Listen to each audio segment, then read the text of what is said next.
Welcome. Today is day 38. Tiferet of Yesod, compassion and bonding. The Kabbalists teach us that when we actually focus on the emotional attributes of the Sefirot during this counting of the Omer, that we can grow personally and morally. So as we approach Shavuot, or day 50, we can become more human and we can reach toward our best selves.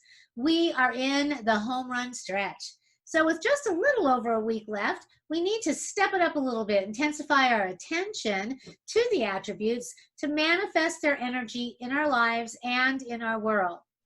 Today we focus on the Tiferet, the beauty, the compassion that we can expand upon in our lives to enhance the ways in which we bond.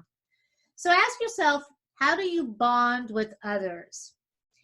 With the attribute of Tiferet, we need to make sure that we are actually being sensitive to another person's needs, sensitive to their situation, where they are, what their challenges are, whatever comes up, and then to be there for them compassionately. If we want bonding to occur naturally and be tight-knit, well, then the other person needs to know that they can actually count on you. So ask yourself if there have ever been any times in your relationships when maybe you were a little flaky in your support, or maybe you were there for them for a while, and then you know what, they just got to be a little more than you could handle, so then you had to pull back, you had to withdraw. Now, sometimes we need to do this to protect our own health and our well-being, because maybe the bond is not a healthy one. Maybe it's codependent, maybe it's unbalanced, or maybe the other person is just flat out taking advantage. Have you ever been in a relationship where you wanted the bond to be good, but no matter what you did, there was absolutely no love evident on the other person's side? You might be capable of loving and transferring beauty, but the other person isn't. For Tiferet of Yesod to exist, there needs to be a synergy to the bond that manifests harmony between the two individuals, or actually even if it's a group. When a group of people are at cross purposes with each other, wanting to be close but undermining, gossiping, just being plain negative, the bond will have challenges coming to fruition. The beauty and the compassion that's needed for a harmonious bonding exchange just isn't there. There also has to be an element of trust, once again, for everyone to feel safe and connected. For bonded relationships to flourish, the communication between both parties needs to flow no matter what the challenge is. So say you've been close with someone, but their life is like a train wreck. Do you know anybody like this? And their problems become more than you can bear. Or maybe they're just too repetitive. They keep doing the same thing over and over and over again, and you just can't take it anymore. That bond may then deteriorate. When fully bonded, whatever life throws at us can be managed together. Each party can rely on the other to help them get through. This is where the compassion of Tiferet is most manifest. So in order to generate compassion and beauty, well, we need to engage it in our own being. Shakespeare said in Hamlet, "This above all, to thine own self be true, and it must follow, as the night, the day, thou canst not then be false to any man. Farewell, my blessing seizing." This passage can mean several things. Look at yourself before looking at others. Be honest and compassionate in your dealings and do what is right. All appropriate actions when trying to manifest Tiferet of Yesod it's actually contained within those sentences. To further elaborate, compassion in the bonding that we want to achieve, there's three more things I'm going to give you which are kind of related that might help. The first is to have compassion for yourself, and then you'll be able to extend that compassion to others. If we're too hard on ourselves, we will then be hard on others. We can't help it because that's the barometer through which we're gauging our own perceptions of ourselves and the world. If we can see beauty in ourselves, well, then we will see it in others. Reach to see this in yourself. Make lists about your strengths and your positive attributes. It will make it easier to feel good enough about yourself to actually be able to bond with others in healthy and productive ways, and actually then attract the same.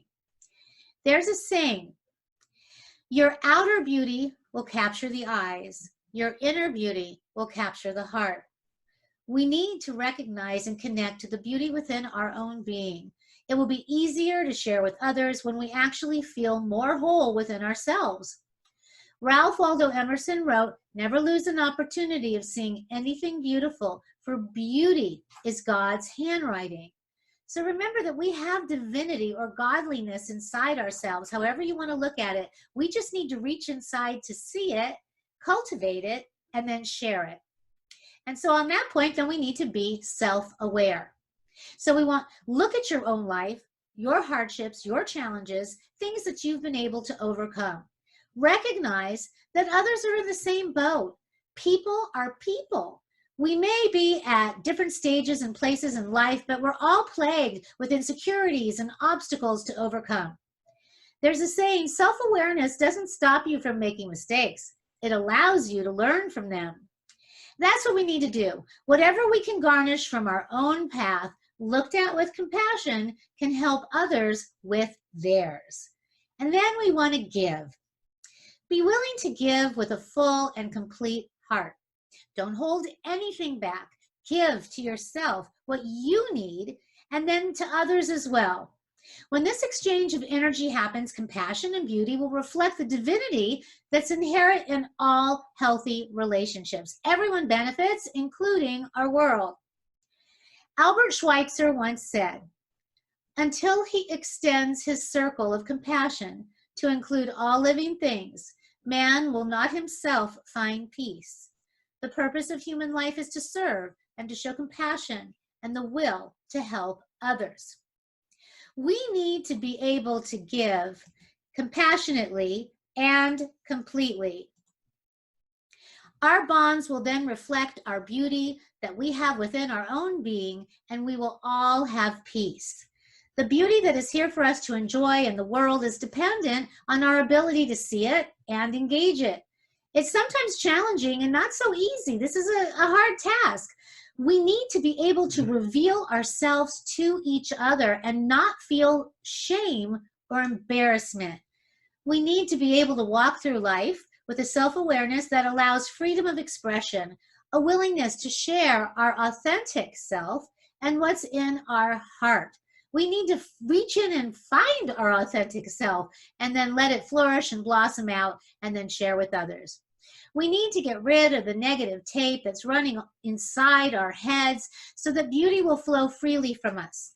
We need to not take things so personally, to be able to look at others and not let them get to us. Sometimes, yes, this is challenging, but hopefully we'll be rising above whatever our perceived reaction is to either their mood, their tone, maybe even their facial expressions, to then forge ahead with compassion in our hearts and beauty driving our soul connection. We need to be able to see ourselves and others, recognizing that we are all human. We all experience similar feelings, just at different times in our lives. Elizabeth Kubler-Ross said, "People are like stained glass windows. They sparkle and shine when the sun is out. But when the darkness sets in, their true beauty is revealed only if there is a light from within." Well, we all have a light within, a radiant, beautiful light. We just need to help each other shine. Compassion and bonding will get us there. When we look at our world today and we look at the fractured lives, the desperation, the fear, the frustration, the anxiety that's so prevalent during this pandemic, Tiferet of Yesod can be a solution for our collective pain. We need each other now more than ever. If we all commit to being someone who actually will make a difference, then the whole world will benefit one by one. We're like clouds billowing across the sky. We shift, we change, but we keep on moving. While contained in our homes, let us find new ways to move each other to higher states of bonding and connection with compassion. The beauty that unfolds will help bring harmony and balance to our world. So tune in tomorrow. We're going to move on to day 39, the Netzach of Hod, which is actually the endurance in our bonding. So we can see how we continue to manifest bonding and love and light in our relationships, within our own being, and yes, out in the world. See you then.